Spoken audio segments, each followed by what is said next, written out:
A U.S. Defense Secretary official says China is engaging in steady-state competition with the U.S.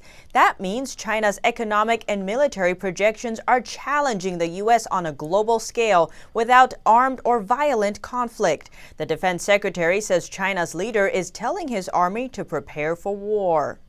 Thank you for being here. While discussing China's military projections, a U.S. Secretary of Defense on China suggested the Department of Defense should reorient its strategic competition with China.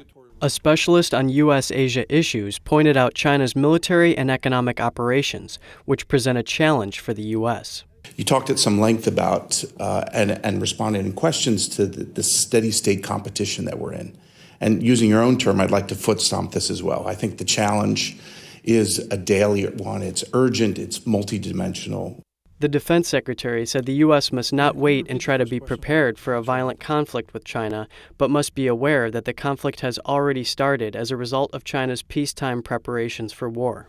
What Xi Jinping has told to his own PLA, which is to concentrate on preparations for war, which is steady state, preparations, right? Setting conditions, being prepared so that if the time comes, is that he can employ them as needed.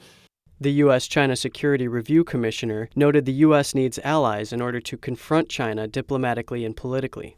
There are 5 major allies in the Pacific: Japan, Korea, Australia, Thailand, and the Philippines all have as their number one trading partner China. The defense secretary said while U.S. alliances with countries in the Indo-Pacific are robust, using Chinese technology may present a security risk. We have to be very clear-eyed that these countries are becoming under increasing pressure from multiple different lanes: diplomatic and economic pressure, political coercion. Another commissioner pointed out China doesn't have a long history of allied relationships with meaningful countries that the U.S. has.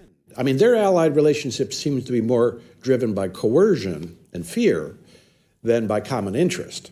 But the defense secretary said China rejects alliance systems. He explained that instead, it adopts strategic partnerships while quadrupling its Marine Corps and developing long-range tools like long-range air forces and other kind of ballistic missiles and hypersonic missile, long-range missile capacities, and then certainly cyber and space capacities, which are not dependent upon any sovereign issues at times.